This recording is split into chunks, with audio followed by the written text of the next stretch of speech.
Hallelujah, praise lord. ಕರ್ತನಾಗಿರುವ ಯೇಸು ಕ್ರಿಸ್ತನ ನಾಮದಲ್ಲಿ ನಮ್ಮೆಲ್ಲ ಸಹೋದರ ಸಹೋದರಿನ ವಂದಿಸ್ತೇವೆ. ನೀವೇನು ನಮ್ಮ ಚಾನಲ್ನ ಮೊದಲನೇ ಬಾರಿಗೆ ವೀಕ್ಷಿಸುತ್ತಿರುವುದಾದರೆ ದಯವಿಟ್ಟು ಸಬ್ಸ್ಕ್ರೈಬ್ ಮಾಡ್ಕೊಳ್ಳಿ, ಲೈಕ್ ಮಾಡಿ, ಶೇರ್ ಮಾಡಿ, ಹಾಗೂ ನಿಮ್ಮ ಪ್ರಾರ್ಥನಾ ಮನವಿಗಳನ್ನು ನಮಗೆ ಕಮೆಂಟ್ ಮೂಲಕವಾಗಿ ತಿಳಿಸಬಹುದಾಗಿದೆ. ನಿಮಗೆ ಕೌನ್ಸಿಲಿಂಗ್ ಬೇಕಾದಲ್ಲಿ ಕೆಳಗೆ ಕೊಟ್ಟಿರುವಂಥ ವಾಟ್ಸಪ್ ನಂಬರನ್ನು ಸಂಪರ್ಕಿಸಬಹುದಾಗಿದೆ. ಹಾಗೂ ನೀವು ಪ್ರತಿನಿತ್ಯವೂ ನಮ್ಮ ಪ್ರಾರ್ಥನೆಗಳಿಗೆ ಜಾಯ್ನ್ ಆಗಬೇಕಾದಲ್ಲಿ 7:30ರಿಂದ 8:30ರವರೆಗೂ ಇರುವಂತಹ ಸಂಜೆಯ ಪ್ರತಿದಿನ ಪ್ರಾರ್ಥನೆಗೆ ಜಾಯ್ನ್ ಆಗಬೇಕಾದಲ್ಲಿ ಕೆಳಗೆ ಕೊಟ್ಟಿರುವಂಥ ವಾಟ್ಸಪ್ ಗುಂಪುಗಳನ್ನು ಸಂಪರ್ಕಿಸಬಹುದಾಗಿದೆ. ಪ್ರತಿದಿನ ಪ್ರತಿ ಮಂಗಳವಾರ ಕುಟುಂಬಕ್ಕೋಸ್ಕರ ಪ್ರಾರ್ಥನೆ ಇರ್ತದೆ. ಹಾಗೆ ಮಧ್ಯರಾತ್ರಿಯಲ್ಲಿ 3 ಗಂಟೆಯಿಂದ 4:15ವರೆಗೂ ಪ್ರಾರ್ಥನೆಗಳಿರ್ತದೆ. ಇವುಗಳಿಗೆಲ್ಲ ಜಾಯ್ನ್ ಆಗಬೇಕಾದರೆ ನಮ್ಮನ್ನು ವಾಟ್ಸಪ್ ಮೂಲಕವಾಗಿ ಸಂಪರ್ಕಿಸಬಹುದಾಗಿದೆ. ದೇವರು ನಿಮ್ಮನ್ನು ಆಶೀರ್ವದಿಸಲಿ. ಇಂದಿನ ಸಂದೇಶ ಭಾಗ ಯಾವುದಾಗಿದೆ ಅಂದರೆ 1 ಗಂಟೆಗಳ ಕಾಲ ಮಧ್ಯರಾತ್ರಿಯಲ್ಲಿ ಹೇಗೆ ಪ್ರಾರ್ಥನೆಯನ್ನು ಮಾಡುವುದು ಎಂಬುದಾಗಿ ನಾವು ಧ್ಯಾನಿಸೋಣ. ಕಳೆದ ದಿವಸದಲ್ಲಿ ಮಧ್ಯರಾತ್ರಿಯ ಪ್ರಾರ್ಥನೆ 3 ಗಂಟೆಗೆ ಹೇಗೆ ಮಾಡಬೇಕು, ಅದಕ್ಕೆ ಆಸಕ್ತಿ ಇರೋರು ನಮ್ಮೊಟ್ಟಿಗೆ ಸೇರಿ ಪ್ರಾರ್ಥಿಸಬಹುದು ಎಂದು ತಿಳಿಸಲ್ಪಟ್ಟಿದ್ದೆವು. ಅದೇ ರೀತಿಯಾಗಿ ವಾಟ್ಸಪ್ ನಂಬರ್ಗಳನ್ನು ನಾವು ಕೊಟ್ಟಿದ್ದೆವು. ಸೊ ನಾನು ಈ ದಿವಸದಲ್ಲಿ 1 ಗಂಟೆಗಳ ಪ್ರಾರ್ಥನೆ ಹೇಗೆ ಮಾಡಬೇಕು ಅನ್ನೋದ್ರ ಜೊತೆಗೆ ಅದರ ಕುರಿತಾಗಿಯೂ ವಿಡಿಯೋವನ್ನು ಅಂದರೆ ಮಾಹಿತಿಯನ್ನು ತಿಳಿಸೋದಕ್ಕೋಸ್ಕರವಾಗಿ ನಾನು ಈ ವಿಡಿಯೋನ ಮಾಡ್ತಾ ಇದ್ದೇನೆ. ಸಪ್ರೇಟ್ ವಿಡಿಯೋ ಮಾಡಲಿಕ್ಕೆ ಸಾಧ್ಯವಿಲ್ಲದ ಕಾರಣ ದಯವಿಟ್ಟು ಇದರಲ್ಲಿ ಸರಿಯಾಗಿ ಕೇಳಿಸಿಕೊಂಡು ಹಾಗೂ ಹೇಗೆ ಮಾಡಬೇಕು ಎಂಬುದಾಗಿಯೂ ಕೂಡ ನೀವು ತಿಳಿದುಕೊಳ್ಳಬಹುದಾಗಿದೆ. ಮಧ್ಯರಾತ್ರಿಯಲ್ಲಿ 1 ಗಂಟೆಗಳ ಕಾಲ, ಅಟ್ಲೀಸ್ಟ್ 1 ಗಂಟೆಗಳ ಕಾಲನಾದರೂ 1 ಗಂಟೆನೇ ಮಾಡಬೇಕಂತ ಏನಿಲ್ಲ, ಆದರೆ 1 ಗಂಟೆಗಳ ಕಾಲವಾದರೂ ಹೇಗೆ ಪ್ರಾರ್ಥನೆ ಮಾಡಬೇಕಂತ ಅನೇಕರಿಗೆ ಗೊತ್ತಿಲ್ಲ. ಅನೇಕರು ಹೇಳ್ತಾರೆ, ನನಗೆ ಪ್ರಾರ್ಥನೆ ಮಾಡಲಿಕ್ಕೆ ಆಸಕ್ತಿ ಇದೆ, ಇಷ್ಟ ಇದೆ, ಬಟ್ ನನಗೆ ಏನು ಪ್ರಾರ್ಥನೆ ಮಾಡಬೇಕು, ಹೇಗೆ ಪ್ರಾರ್ಥನೆ ಮಾಡಬೇಕೆಂಬುದಾಗಿ ನನಗೆ ತಿಳಿಯಲು ಆಗ್ತಾ ಇಲ್ಲ, ನನಗೆ ಗೊತ್ತಾಗ್ತಾ ಇಲ್ಲ ಎಂಬುದಾಗಿ ಕೇಳ್ತಾರೆ. ಇನ್ನು ಕೆಲವರು ನನಗೆ ಪ್ರಾರ್ಥನೆ ಮಾಡಲಿಕ್ಕೆ ಆಸಕ್ತಿ ಉಂಟು, ಆದರೆ ಯಾರಾದರೂ ನನ್ನ ಜೊತೆಯಲ್ಲಿ ಸೇರಿ ಪ್ರಾರ್ಥನೆ ಮಾಡಿದರೆ ನನಗದೊಂದು ಎನ್ಕರೇಜ್ ರೀತಿಯಲ್ಲಿ, ನನಗೊಂದು ಪ್ರೋತ್ಸಾಹ ರೀತಿಯಲ್ಲಿ ಇರ್ತದೆ, ನನಗೆ ಬೇರೊಬ್ಬರ ಜೊತೆಯಲ್ಲಿ ಪ್ರಾರ್ಥನೆ ಮಾಡುವಂಥದ್ದು, ಗುಂಪಿನೊಟ್ಟಿಗೆ ಪ್ರಾರ್ಥನೆ ಮಾಡುವಂಥದ್ದು ಇಷ್ಟವಾಗಿದೆ ಎಂದು ಕೆಲವರು ಹೇಳ್ತಾರೆ. ಅದಕ್ಕೋಸ್ಕರವಾಗಿ ಇವತ್ತು ಮಧ್ಯರಾತ್ರಿಯಲ್ಲಿ ನೀವು ವೈಯಕ್ತಿಕವಾಗಿ ಪ್ರಾರ್ಥನೆ ಮಾಡುವುದಾದರೆ ಹೇಗೆ 1 ಗಂಟೆಗಳ ಕಾಲ ಪ್ರಾರ್ಥನೆ ಮಾಡಬಹುದು, ಇಲ್ಲ ನನಗೆ ವೈಯಕ್ತಿಕವಾಗಿ ನಾನು ಮಾಡೋದಿಲ್ಲ, ನಾನು ಗುಂಪಿನೊಟ್ಟಿಗೆ ಸೇರಿ ಮಾಡ್ತೇನೆ ಎಂಬುದಾಗಿ ಹೇಳುವುದಾದರೆ ನೀವು ನಮ್ಮನ್ನು ಹೇಗೆ ಸಂಪರ್ಕಿಸಬಹುದು ಎಂಬುದಾಗಿಯೂ ಕೂಡ ನಾನು ನಿಮಗೆ ತಿಳಿಯಪಡಿಸ್ತೇನೆ. ಮೊದಲನೇದಾಗಿ ನೀವು ನಮ್ಮ ಒಟ್ಟಿಗೆ ಸೇರಿ, ನಾನು ವೈಯಕ್ತಿಕವಾಗಿ ಪ್ರಾರ್ಥನೆ ಮಾಡಲಿಕ್ಕೆ ನನಗಾಗ್ತಾ ಇಲ್ಲ, ಹಾಗಾಗಿ ನಾನು ಗುಂಪಿನಲ್ಲಿ ಸೇರಿ ಪ್ರಾರ್ಥನೆ ಮಾಡಬೇಕೆನ್ನೋದಾದರೆ ನಾನು ವಾಟ್ಸಪ್ ನಂಬರ್ ಮೇಲೆ ಕೊಟ್ಟಿದ್ದೇನೆ. ದಯವಿಟ್ಟು ನೀವು ವಾಟ್ಸಪ್ ಮೂಲಕ ನಮ್ಮನ್ನು ಸಂಪರ್ಕಿಸಿ. ನೀವು ಡೈರೆಕ್ಟ್ ಕಾಲ್ ಮಾಡುವಾಗ ತುಂಬ ಜನ ಕಾಲ್ ಮಾಡ್ತಾರೆ, ನಮ್ಗೆ ಯಾರಿಗೂ ಕೂಡ ರೆಸ್ಪಾಂಡ್ ಮಾಡಲಿಕ್ಕೆ ಸಾಧ್ಯ ಇಲ್ಲ. ಹಾಗಾಗಿ ದಯವಿಟ್ಟು ನೀವು ವಾಟ್ಸಪ್ ಮೂಲಕ ನಾನು ಮಧ್ಯರಾತ್ರಿಗೆ ಪ್ರಾರ್ಥನೆಗೆ ಜಾಯ್ನ್ ಆಗಬೇಕು, ಲಿಂಕನ್ನು ಕಳಿಸ್ಕೊಡಿ ಅನ್ನೋದಾದರೆ, ಅಥವಾ ಮಧ್ಯರಾತ್ರಿ ಪ್ರಾರ್ಥನೆಯ ಅಲ್ಲಿ ನನ್ನ ಗ್ರೂಪಿಗೆ ಜಾಯ್ನ್ ಮಾಡಿ ಅನ್ನೋದಾದರೆ ನಾವು ನಿಮ್ಮನ್ನು ಗ್ರೂಪಿಗೆ ಆ್ಯಡ್ ಮಾಡ್ತೇವೆ. ಮಧ್ಯರಾತ್ರಿಯ ಪ್ರಾರ್ಥನೆ ಉದ್ದೇಶ ಕರೆಕ್ಟಾಗಿರಬೇಕು. ಹಾಗೆ ನೀವು ಮಾಡುವಂಥ ಪ್ರಾರ್ಥನೆ ಉದ್ದೇಶ ಸರಿಯಾಗಿರುವಾಗ ಮಾತ್ರವೇ ನೀವು ಮಧ್ಯರಾತ್ರಿಯಲ್ಲಿ ಪ್ರಾರ್ಥಿಸುವಾಗ ಕರ್ತನಿಂದ ಉತ್ತರವನ್ನು ಕಂಡುಕೊಳ್ಳಲಿಕ್ಕೆ ಸಾಧ್ಯವಾಗುವಂಥದ್ದಾಗಿದೆ. ಕೆಲವರು ಬೇರೆ ಬೇರೆ ಉದ್ದೇಶಗಳನ್ನು ಇಟ್ಟುಕೊಂಡು ಪ್ರಾರ್ಥನೆಗೆ ಬರ್ತಾರೆ, ಆದರೆ ಆ ಉದ್ದೇಶಗಳೆಲ್ಲ ನೆರವೇರದೇ ಇರುವಾಗ ದೂರ ಹೋಗ್ತಾರೆ.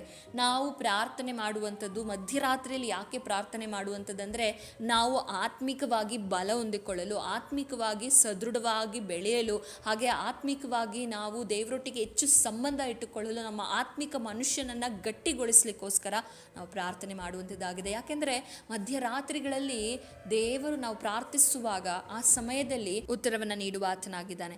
ಎಲ್ಲ ಸಮಯದಲ್ಲೂ ದೇವರು ಉತ್ತರ ಕೊಡ್ತಾರೆ, ಆದರೆ ಮಧ್ಯರಾತ್ರಿಯಲ್ಲಿ ಪ್ರಾರ್ಥಿಸುವಾಗ ದೇವರ ಒಂದು ವಿಶೇಷವಾದ ಬಲವನ್ನು, ಆತ್ಮೀಕವಾದ ವರಗಳನ್ನು, ಆತ್ಮಿಕವಾದ ಫಲವುಳ್ಳ ಜೀವಿತ ನಿಮ್ಮದಾಗುವಂಥದ್ದಾಗಿದೆ. ಸೊ ಮಧ್ಯರಾತ್ರಿಯಲ್ಲಿ ನೀವು ಪ್ರಾರ್ಥನೆ ಮಾಡುವಾಗ ದೇವರ ಅನೇಕ ವಿಧವಾದ ರಹಸ್ಯಗಳನ್ನು ತಿಳಿದುಕೊಳ್ಳಲಿಕ್ಕೆ ಸಾಧ್ಯವಾಗ್ತದೆ. ದೇವರಿಂದ ಅನೇಕ ಕೃಪಾ ವರಗಳನ್ನು, ನೀವು ಅನೇಕರಿಗೆ ಆಸೆ ಇರ್ತದೆ, ನನಗೆ ಪ್ರವಾದನೆಯ ಆಗಲಿ ವರ ಬೇಕು, ಹಾಗೆ ನನಗೆ ಹಾಡು ಹೇಳುವ ವರ ಬೇಕು, ರೋಗಿ ಸ್ವಸ್ಥ ಮಾಡುವ ವರ ಬೇಕು. ಬರೀ ದೇವರ ಸೇವಕರಿಗೆ ಮಾತ್ರ ಅಲ್ಲ ದೇವರು ಕೊಡುವಂಥದ್ದು, ಎಲ್ಲರಿಗೂ ಕೊಡ್ತಾರೆ. ಆದರೆ ಆಸಕ್ತಿ ಉಳ್ಳವರನ್ನು ನೋಡಿ ದೇವರು ಕೊಡುವ ಆತನಾಗಿದ್ದಾನೆ. ದೇವರ ಮುಂದೆ ತಗ್ಗಿಸಲ್ಪಟ್ಟು ನಾವು ಇದಕ್ಕೋಸ್ಕರವಾಗಿ, ದೇವರ ರಾಜ್ಯ ನೀತಿಗೋಸ್ಕರವಾಗಿ ಮೊದಲು ತವಕ ಪಡುವವರಾಗಿರೋಣ. ನಮ್ಮ ಜೀವಿತದಲ್ಲಿ ಕಷ್ಟ, ನಷ್ಟ, ಸಾಲ, ಹೋರಾಟ ಇದೆಲ್ಲ ಇದ್ದದೆ. ಇದಕ್ಕೋಸ್ಕರ ಮಾತ್ರ ಅಲ್ಲ ಪ್ರಾರ್ಥನೆ ಇರುವುದು. ದೇವರೊಟ್ಟಿಗೆ ನಾವು ಹೆಚ್ಚು ಸಂಬಂಧವನ್ನು, ದೇವರೊಟ್ಟಿಗೆ ಐಕ್ಯವಾಗಿ ಇರಲಿಕ್ಕೋಸ್ಕರವಾಗಿ ನಾವು ಪ್ರಾರ್ಥನೆಯನ್ನು ಮಾಡಬೇಕು. ಬರೀ ಪ್ರಾರ್ಥನೆ ಮಾತ್ರ ಮಾಡುವುದಲ್ಲ, ವಾಕ್ಯಗಳನ್ನು ಧ್ಯಾನಿಸಬೇಕು, ಆರಾಧನೆಯನ್ನು ಮಾಡಬೇಕು. ಅದಕ್ಕೆ ನಾನೀಗ 1 ಗಂಟೆಗಳ ಕಾಲ ಹೇಗೆ ಪ್ರಾರ್ಥನೆಯನ್ನು ಮಧ್ಯರಾತ್ರಿಯಲ್ಲಿ ಮಾಡಬೇಕೆಂಬುದಾಗಿ ತಿಳಿಯಪಡಿಸ್ತೇನೆ. ಈಗ ನೀವು ನಮ್ಮೊಟ್ಟಿಗೆ ಸೇರಿ ಪ್ರಾರ್ಥನೆ ಮಾಡ್ತೇನೆ ಅನ್ನೋದಾದರೆ ನಿಮಗೆ ಡೌಟ್ ಎಲ್ಲ ಕ್ಲಿಯರ್ ಆಗಿದೆ ಎಂದು ಭಾವಿಸ್ಕೊಳ್ತೇನೆ. ವಾಟ್ಸಪ್ ನಂಬರ್ ಇರ್ತದೆ, ಅದರ ಮೂಲಕವಾಗಿ ವಾಟ್ಸಪ್ನಲ್ಲಿ ನಮಗೆ ಮೆಸೇಜ್ ಕಳಿಸಿಕೊಡಿ. ನಮಗೆ ಆಸಕ್ತಿ ಇದೆ ಎಂದು ನಾವು ನಿಮ್ಮನ್ನು ಗುಂಪಿಗೆ ಸೇರಿಸ್ತೇವೆ, ಹಾಗೆ ಲಿಂಕನ್ನು ಕಳಿಸ್ಕೊಡ್ತೇವೆ. ಪ್ರತಿದಿನ ಸೇಮ್ ಲಿಂಕ್ ಇರ್ತದೆ, ನೀವು ಕೂಡ ನಮ್ಮೊಟ್ಟಿಗೆ ಸೇರಿ ಪ್ರಾರ್ಥನೆ ಮಾಡಬಹುದು. ಪ್ರಾರ್ಥನೆ ಮಾಡಲಿಕ್ಕೆ ಅವಕಾಶಗಳುಂಟು. ದೇವರು ತಾನೇ ನಿಮ್ಮನ್ನು ಆಶೀರ್ವದಿಸಲಿ. ನಾರ್ಮಲ್ ಕಾಲ್ ಏನಾದರೂ ಕೌನ್ಸಿಲಿಂಗ್ ಇದ್ದರೆ ಮಾತ್ರ ಮಾಡಿ. ಅದರ ಹೊರತಾಗಿ ಮಧ್ಯರಾತ್ರಿಯ ಪ್ರಾರ್ಥನೆ ವಿಷಯವಾಗಿ ನಾರ್ಮಲ್ ಕಾಲ್ಗಳನ್ನು ದಯವಿಟ್ಟು ಮಾಡಲಿಕ್ಕೆ ಹೋಗಬೇಡಿ. ವಾಟ್ಸಪ್ನಲ್ಲಿ ಮಾತ್ರ ಸಂಪರ್ಕಿಸಿ. ಯಾಕೆಂದರೆ ತುಂಬ ಜನ ಕಂಟಿನ್ಯೂಸ್ ಆಗಿ 24x7 ಬೆಳಗ್ಗೆಯೂ ರಾತ್ರಿಯೂ ಮಧ್ಯರಾತ್ರಿಗಳಲ್ಲೂ ಮುಂಜಾನೆಯಲ್ಲಿ ಎಲ್ಲ ಸಮಯದಲ್ಲೂ ಕಾಲ್ ಮಾಡ್ತಾ ಇದ್ದೀರಾ. ಹಾಗಾಗಿ ಇದನ್ನು ಕ್ಲಿಯರ್ ಮಾಡಲಿಕ್ಕೋಸ್ಕರವೇ ನಾನು ಈ ವಿಡಿಯೋನ ಮಾಡ್ತಾ ಇದ್ದೇನೆ. ದೇವರು ನಿಮ್ಮನ್ನು ಆಶೀರ್ವದಿಸಲಿ. ಈ ಸಮಯದಲ್ಲಿ ಈ ಸಂದೇಶವನ್ನು 1 ಗಂಟೆಗಳ ಕಾಲ ಹೇಗೆ ನಾನು ಪ್ರಾರ್ಥನೆ ಮಾಡಬೇಕು ಎಂಬುದಾಗಿ ನಾನು ವೈಯಕ್ತಿಕವಾಗಿ, ನನಗೆ ಗುಂಪಿಗೆ ಜಾಯ್ನ್ ಆಗಲಿಕ್ಕೆ ಆಗೋದಿಲ್ಲ, ನಾನು ವೈಯಕ್ತಿಕವಾಗಿ ಪ್ರಾರ್ಥನೆ ಮಾಡಲಿಕ್ಕೆ ನನಗೆ ಆಸಕ್ತಿ ಇದೆ ಅಂತ ನೀವು ಹೇಳುವುದಾದರೆ ನೀವು 1 ಗಂಟೆಗಳ ಕಾಲ ಹೇಗೆ ಪ್ರಾರ್ಥನೆ ಮಾಡಬೇಕೆಂಬುದಾಗಿ ನಾವು ನೋಡೋಣ. ಪರಿಶುದ್ಧನಾಗಿರುವ ದೇವರೇ, ನಿಮ್ಮ ನಾಮಕ್ಕೆ ಸ್ತೋತ್ರವಾಗಲಿ. ಕೊಟ್ಟಂಥ ಸುಂದರವಾದ ಸಮಯಕ್ಕಾಗಿ ಸ್ತೋತ್ರ. ವಿಶೇಷವಾಗಿ ಈ ಸಮಯದಲ್ಲಿ ಪ್ರಾರ್ಥನೆಯನ್ನು ಮಾಡ್ತಾ ಇದ್ದೇವೆ. ಸಂದೇಶವನ್ನು ಹೇಳುವಾಗ ಮಾತನಾಡುವುದು ನಾನಲ್ಲ, ನನ್ನ ಸ್ವಂತ ಬುದ್ಧಿ ಜ್ಞಾನದಿಂದಲ್ಲ, ಪರಿಶುದ್ಧಾತ್ಮನೇ ನೀವು ಮಾತನಾಡಿ ಒಬ್ಬೊಬ್ಬರ ಹೃದಯದಲ್ಲಿ ಕಾರ್ಯ ಮಾಡಬೇಕಾಗಿ ಎಲ್ಲ ನಿಮ್ಮ ಕರದಲ್ಲಿ ಒಪ್ಪಿಸಿಕೊಡ್ತೇನೆ. ನನ್ನ ಮರೆಮಾಚಿ ನೀನು ಪ್ರಕಟವಾಗಬೇಕಾಗಿ, ಪ್ರಾರ್ಥನೆ ಮಾಡಲು ಬೇಕಾದ ಬಲವನ್ನು ಒದಗಿಸಿಕೊಡ್ಬೇಕಾಗಿ ಯೇಸುವಿನ ನಾಮದಲ್ಲಿ ಬೇಡಿಕೊಳ್ತೇವೆ ತಂದೆಯೇ, ಆಮೇನ್ ಆಮೇನ್. ನಾನು ವೈಯಕ್ತಿಕವಾಗಿ 1 ಗಂಟೆಗಳ ಕಾಲ ಮಧ್ಯರಾತ್ರಿಯಲ್ಲಿ ಪ್ರಾರ್ಥನೆ ಮಾಡಬೇಕು ಎಂಬುದಾಗಿ ಆಸಕ್ತಿ ಇರೋದಾದರೆ ಈ ಸಮಯದಲ್ಲಿ ಇದನ್ನು ಕೇಳಿಸಿಕೊಳ್ಳಿ. ಹೀಗೆ ಮಾಡಬೇಕಂತ ಏನಿಲ್ಲ. ಉದಾಹರಣೆಯಾಗಿ ನಾನು ಹೇಳ್ತಾ ಇದ್ದೇನೆ, ಇಷ್ಟೇ ಗಂಟೆಗಳ ಕಾಲ ಮಾಡಬೇಕಂತನೂ ಏನಿಲ್ಲ. ದೇವರ ಆತ್ಮನು ನಿಮಗೆ ಎಲ್ಲಿವರೆಗೂ ನಡೆಸ್ತಾನೋ ಅಲ್ಲಿವರೆಗೂ ನೀವು ಪ್ರಾರ್ಥನೆಯನ್ನು ಮಾಡಬಹುದು. ಮಧ್ಯರಾತ್ರಿಯಲ್ಲಿ ನೀವು 1 ಗಂಟೆ ಪ್ರಾರ್ಥನೆ ಮಾಡಿ ನೋಡಿ. ಆ ದಿವಸದಲ್ಲಿ ನೀವು ದೇವರಿಂದ ಪಡೆದುಕೊಳ್ಳುವ ಸಮಾಧಾನ, ದೇವರ ಕೃಪೆಯನ್ನು ನೀವು ಅನುಭವಿಸಲಿಕ್ಕೆ ಸಾಧ್ಯವಾಗುವಂಥದ್ದಾಗಿದೆ. ದೇವರ ಆ ಪರಿಶುದ್ಧಾತ್ಮನ ನಡೆಸುವಿಕೆ ಮಾರ್ಗದರ್ಶನವನ್ನು ನಿಮ್ಮ ಜೀವಿತದಲ್ಲಿ ನೀವು ಕಾಣಬಹುದಾಗಿದೆ. ಶೋಧನೆ ನಿಮ್ಮ ಜೀವಿತದಲ್ಲಿ ಬಂದರೂ ಕೂಡ ಆ ಶೋಧನೆಯಲ್ಲಿ ನೀವು ಬೀಳದಂತೆ ಆ ಶೋಧನೆಯನ್ನು ಜಯಿಸುವಂಥ, ತಪ್ಪಿಸಿಕೊಳ್ಳುವಂಥ ಮಾರ್ಗವನ್ನು ಕರ್ತನಿಂದ ನೀವು ಪಡೆದುಕೊಳ್ಳಬಹುದಾಗಿದೆ. ಹಾಗಾದರೆ ಮೊದಲು ನಾವು ಮಧ್ಯರಾತ್ರಿಯಲ್ಲಿ ಎದ್ದಾಗ ಪ್ರಾರ್ಥನೆ ಮಾಡುವ ಸಮಯದಲ್ಲಿ ಎದ್ದ ತಕ್ಷಣವೇ ಕೂತುಕೊಂಡು ಅಥವಾ ಹಾಸಿಗೆ ಮೇಲೆ ಕೂತುಕೊಂಡು ಪ್ರಾರ್ಥನೆ ಮಾಡುವುದಲ್ಲ. ನಾವು ದೇವರನ್ನು ಪ್ರಾರ್ಥನೆ ಅಂತ ಹೇಳುವುದಾದರೆ ಬರೀ ಪ್ರಾರ್ಥನೆ ಮಾಡುವುದಲ್ಲ. ಪ್ರಾರ್ಥನೆಯು ನಾವು ದೇವರೊಟ್ಟಿಗೆ ಮಾತನಾಡುವುದು, ದೇವರು ನಮ್ಮೊಟ್ಟಿಗೆ ಮಾತನಾಡುವುದು. ಎಷ್ಟೋ ಜನ ಏನು ಮಾಡ್ತಾರೆ, ಪ್ರಾರ್ಥನೆ ಮಾಡ್ತೀನಂತ ಬರೀ ಪ್ರಾರ್ಥನೆಯೇ ಮಾಡ್ತಾರೆ. ದೇವರು ಅವರ ಸಂಗಡ ಏನು ಮಾತನಾಡ್ತಾರೆ, ಏನು ದೇವರು ಅವರ ಪ್ರಾರ್ಥನೆಗೆ ಉತ್ತರವನ್ನು ಕೊಡಲಿಕ್ಕಿದ್ದಾರೆ ಎಂಬುದಾಗಿ ಕೇಳಿಸಿಕೊಳ್ಳುವುದಿಲ್ಲ. ಕರ್ತನ ಸಮ್ಮುಖದಲ್ಲಿ ಕಾಯೋದಿಲ್ಲ. ಹಾಗೆ ದೇವರೊಟ್ಟಿಗೆ ಆರಾಧನೆಯಲ್ಲಿ ತಮ್ಮನ್ನು ತಾವು ಬಿಟ್ಟು ಕೊಡೋದಿಲ್ಲ, ಆರಾಧಿಸುವುದಿಲ್ಲ. ಆರಾಧನೆ ಅಂತ ಹೇಳುವುದಾದರೆ ಬರೀ ಹಾಡು ಹೇಳುವುದು ಮಾತ್ರ ಅಲ್ಲ, ತಮ್ಮನ್ನು ತಾವು ಒಪ್ಪಿಸಿಕೊಡಬೇಕು, ದೇವರನ್ನ ಸ್ತುತಿ ಮಾಡಬೇಕು, ಕೀರ್ತಿಸಬೇಕು. ಬರೀ ನಮ್ಮ ವಿಜ್ಞಾಪನೆಗಳನ್ನು ಎದ್ದಿದ ತಕ್ಷಣವೇ ನಮ್ಮ ವಿಜ್ಞಾಪನೆಗಳನ್ನು ಹೇಳುವುದಲ್ಲ, ದೇವರನ್ನ ಮೊದಲು ಸ್ತುತಿ ಮಾಡಬೇಕು, ಆರಾಧನೆ ಮಾಡಬೇಕು. ನಾನು ಉದಾಹರಣೆಯಾಗಿ ಮಾತ್ರ ನಿಮಿಷಗಳನ್ನು, ಸಮಯಗಳನ್ನು ಹೇಳ್ತೇನೆ. ನೀವು ಇಷ್ಟೇ ಮಾಡಬೇಕಂತ ನಾನು ಹೇಳ್ತಾ ಇಲ್ಲ. ಈ ರೀತಿಯಾಗಿ ನೀವು ಫಾಲೋ ಮಾಡುವುದಾದರೆ ಕರ್ತನ ನಡೆಸುವಿಕೆಯಿಂದ ಇನ್ನೂ ಕೂಡ ಹೆಚ್ಚಾಗಿ ನೀವು ಆತ್ಮಿಕವಾಗಿ ಬೆಳೀಲಿಕ್ಕೆ ಸಾಧ್ಯವಾಗ್ತದೆ. ನೋಡಿ, ಮಧ್ಯರಾತ್ರಿ 3 ಗಂಟೆ ನೀವು ಮಾಡುವಂಥ 1 ಗಂಟೆಗಳ ಕಾಲ ಪ್ರಾರ್ಥನೆ, ಅದು ಎಷ್ಟಕ್ಕೆ ಈಕ್ವಲ್ ಆಗಿದೆ ಅಂದರೆ ದಿನದಲ್ಲಿ ನೀವು 3ರಿಂದ 4 ಗಂಟೆಗಳ ಕಾಲ ಪ್ರಾರ್ಥನೆ ಮಾಡ್ಬೋದು. ಆದರೆ ಮಧ್ಯರಾತ್ರಿಯಲ್ಲಿ ನೀವು 1 ಗಂಟೆ ಪ್ರಾರ್ಥನೆ ಮಾಡಿ ನೋಡಿ, ಅದರ ಬಲವನ್ನು ನಿಮ್ಮ ಜೀವಿತದಲ್ಲಿ ನೀವು ಅನುಭವಿಸಲಿಕ್ಕೆ ಸಾಧ್ಯ. ಮಧ್ಯರಾತ್ರಿಯಲ್ಲಿ ಪ್ರಾರ್ಥನೆ ಮಾಡಿ ನನ್ನ ಜೀವಿತದಲ್ಲಿ ನಾನು ಹೊಂದಿಕೊಂಡಂತಹ ಆಶೀರ್ವಾದವನ್ನು, ದೇವರ ಚಿತ್ತವನ್ನು ನಾನು ಆಲ್ರೆಡಿ ಒಂದು ಸಾಕ್ಷಿ ವಿಡಿಯೋದಲ್ಲಿ ತಿಳಿಯಪಡಿಸಿದ್ದೇನೆ. ನೀವಿನ್ನೂ ನೋಡಿಲ್ಲ ಅಂದರೆ ಚಾನಲ್ನಲ್ಲಿ ಇರ್ತದೆ, ನೀವು ನೋಡಬಹುದಾಗಿದೆ. ಸಮಯದಲ್ಲಿ ನೋಡುವುದಾದರೆ ಮೊದಲನೇದಾಗಿ ನಾವು ಕರ್ತನ ಸಮ್ಮುಖದಲ್ಲಿ ಆತನ ಉಪಕಾರ ಸ್ತುತಿಗಳನ್ನು ಮಾಡಬೇಕು. ಹಾಗೆ ಆರಾಧನೆ ಸ್ತುತಿಯನ್ನು ಮಾಡಬೇಕು 10 ನಿಮಿಷಗಳ ಕಾಲ. ಉದಾಹರಣೆಯಾಗಿ ನೀವು 3 ಗಂಟೆಗೆ ಎದ್ದು ಹೇಳ್ತೀರಾ ಅನ್ನೋದಾದರೆ 10 ನಿಮಿಷಗಳ ಕಾಲವಾದರೂ ದೇವರನ್ನ ಸ್ತುತಿಸಿರಿ, ದೇವರನ್ನ ಆರಾಧಿಸಿರಿ, ದೇವರನ್ನ ಕೊಂಡಾಡಿರಿ. ಕೀರ್ತನೆಗಳು 100, 3 ಮತ್ತು 4ನೇ ವಚನವನ್ನು ಓದುವುದಾದರೆ, ಯೆಹೋವನೇ ದೇವರೆಂದು ತಿಳಿದುಕೊಳ್ಳಿರಿ, ನಮ್ಮನ್ನು ಉಂಟು ಮಾಡಿದವನು ಆತನೇ, ನಾವು ಆತನವರು, ಆತನ ಪ್ರಜೆಯು, ಆತನು ಪಾಲಿಸುವ ಹಿಂಡು ಆಗಿದ್ದೇವೆ. ಕೃತಜ್ಞತಾ ಸ್ತುತಿಯೊಡನೆ ಆತನ ಮಂದಿರ ದ್ವಾರಗಳಿಗೂ ಕೀರ್ತನೆಯೊಡನೆ ಆತನ ಅಂಗಳಗಳಿಗೂ ಬನ್ನಿರಿ, ಆತನ ಉಪಕಾರ ಸ್ಮರಿಸಿರಿ, ಆತನ ನಾಮವನ್ನು ಕೊಂಡಾಡಿರಿ. ನೋಡಿ, ಇಲ್ಲಿ 2 ರೀತಿಯಾಗಿ ನಮಗೆ ವಾಕ್ಯ ತಿಳಿಸುವಂಥದ್ದಾಗಿದೆ. ಮೊದಲನೇದಾಗಿ ಆತನನ್ನು ನಾವು ಕೊಂಡಾಡಬೇಕು. ಹೇಗೆ ಕೊಂಡಾಡಬೇಕಂದ್ರೆ ದೇವರು ಎಂಥವನಾಗಿದ್ದಾನೆ ಎಂದು ತಿಳಿದುಕೊಂಡು ಆತನನ್ನು ಕೊಂಡಾಡಬೇಕು. ಯಾರಾಗಿದ್ದಾನೆ ದೇವರು? ಅದೇ ವಾಕ್ಯ ಹೇಳ್ತಾ ಇದೆ, ನಮ್ಮನ್ನು ಉಂಟು ಮಾಡಿದವನಾಗಿದ್ದಾನೆ. ಯೆಹೋವನೇ ದೇವರೆಂದು ತಿಳಿದುಕೊಳ್ಬೇಕು. ನಂತರ ನಮ್ಮನ್ನು ಉಂಟು ಮಾಡಿದ ಸೃಷ್ಟಿಕರ್ತನು, ನಮ್ಮನ್ನು ಪ್ರೀತಿಸುವಾತನು, ನಮ್ಮನ್ನು ನಡೆಸುವಾತನು. ಯಾಕೆಂದರೆ ನಾವು ಆತನ ಪ್ರಜೆಯಾಗಿದ್ದೇವೆ. ಪ್ರಜೆ ಅಂತ ಹೇಳುವುದು ಯಾರಿಗೋಸ್ಕರ? ಆತನು ನಮ್ಮ ರಾಜನಾಗಿದ್ದಾನೆ. ನಾವು ಆತನು ಪಾಲಿಸುವ ಹಿಂಡು, ಅಂದರೆ ನಾವು ಆತನ ಕುರಿಮರಿಗಳಾಗಿದ್ದೇವೆ. ಆತನು ನಮಗೆ ಕುರುಬನಾಗಿದ್ದಾನೆ. ಆ ಕುರುಬನು ಎಂಥವನಾಗಿದ್ದಾನೆ ಎಂದು ತಿಳಿದುಕೊಂಡು ಆತನನ್ನು ಆರಾಧಿಸಬೇಕು. ದೇವರು ಎಂಥವನಾಗಿದ್ದಾನೆಂದು ತಿಳಿದುಕೊಂಡು ಮಾಡುವುದೇ ಆರಾಧನೆ. ದೇವರ ಗುಣಾತಿಶಯಗಳನ್ನು ತಿಳಿದುಕೊಂಡು ಆತನಿಗೆ ಬರೀ ಪದಗಳ ಮೂಲಕ ಹೇಳುವುದಲ್ಲ, ಅದು ನಮ್ಮ ಜೀವಿತದಲ್ಲಿ ಸವಿದು, ಯೆಹೋವನು ಸರ್ವತೋಮನೆಂದು ಅನುಭವದಿಂದ ರುಚಿಸಿ ನೋಡಿ ನಾವು ಸವಿದು ಆತನನ್ನು ಆರಾಧಿಸುವಾಗ ಕರ್ತನ ಪ್ರಸನ್ನತೆಯನ್ನು ನಿಮ್ಮ ಜೀವಿತದಲ್ಲಿ ಅನುಭವಿಸಲಿಕ್ಕೆ ಸಾಧ್ಯ ಆಗ್ತದೆ. ಒಂದೊಂದು ಮಾತುಗಳು, ಒಂದೊಂದನ್ನು ನೀವು ಹಾಡುವಾಗ ನಿಮ್ಮ ಜೀವಿತದಲ್ಲಿ ಮನಸ್ಫೂರ್ತಿಯಾಗಿ ಆಡಬೇಕು. ಅದೇ ದಾವೀದನು ಮಾಡ್ತಾ ಇದ್ದಿದ್ದು. ಯೆಹೋವನು ನನಗೆ ಕುರುಬನೋ, ಕೊರತೆ ಪಡೆನೋ. ಆತನು ಹಸಿರು ಗಾವಲುಗಳಲ್ಲಿ ನನ್ನನ್ನು ತಂಗಿಸ್ತಾನೆ. ಅದು ಅವನು ಸುಮ್ಮನೆ ಪದದಿಂದ, ಬಾಯಿ ಮಾತಿಂದ ಹೇಳಿದ್ದಲ್ಲ, ತನ್ನ ಅನುಭವದಿಂದ. ಯಾಕೆ ಅನುಭವ ಇತ್ತಂದರೆ ಅವನಿಗೆ ಗೊತ್ತಿತ್ತು ತನ್ನ ದೇವರು ಎಂಥವನಾಗಿದ್ದಾನೆ. ನಿಜವಾದ ಅವನೊಬ್ಬ ಕುರುಬನಾಗಿದ್ದನು, ಆದರೆ ನಿಜವಾದ ಕುರುಬನ ನನಗೆ ಯಾರಾಗಿದ್ದಾನೆ? ದೇವರಾಗಿದ್ದಾನೆ. ಆತನು ನನ್ನನ್ನು ಹೇಗೆ ನಡೆಸ್ತಾನೆ ಅಂದರೆ ಹಸಿರು ಗಾವಲು. ಹಸಿರು ಯಾವುದನ್ನು ಸೂಚಿಸ್ತದೆ? ಶಾಂತಿ ಸಮಾಧಾನವನ್ನು ಸೂಚಿಸ್ತದೆ. ಆ ಶಾಂತಿ ಸಮಾಧಾನದಲ್ಲಿ ನೆಲೆಗೊಳಿಸಿ ನನ್ನ ನಡೆಸುವ ಕುರುಬನು ಯೆಹೋವನಾಗಿದ್ದಾನೆ ಎಂದು ದೇವರಿಗೆ ಯಾವಾಗಲೂ ಆರಾಧನೆ ಮಾಡ್ತಾ ಇದ್ದನು.